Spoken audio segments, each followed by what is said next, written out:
Hey, this is Mr. Mola. I'm just going to make a quick video here to go over these couple questions here. So, for constant of proportionality. So, Hector made a batch of pancakes for his guest. He had 6 cups of milk, 3 eggs, and 9 cups of pancake mix.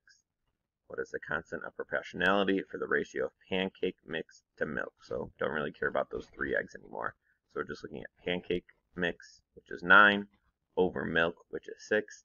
So, 9 over 6, which is the same when we simplify it as 3 over 2.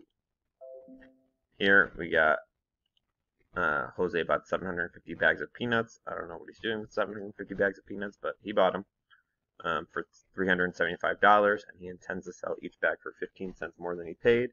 So how much should he be charging? So if we do $375, actually I'd make that into cents because we're probably looking at cents here. So $375 divided by 750, we end up with 50 cents. And he's selling them for 15 cents more. So 50 cents plus 15 cents gives us 65 cents. Second number in a ordered pair is always the y value. X comes first and then y. Sasha noticed the graph, a yearbook, how could you calculate it? Okay, and then the way we find the constant of proportionality is dividing the y by the x value.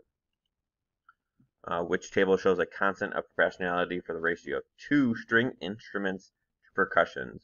Here they try to trick you, because on the last problem I said divide the y by x, but this time they tell us string comes first.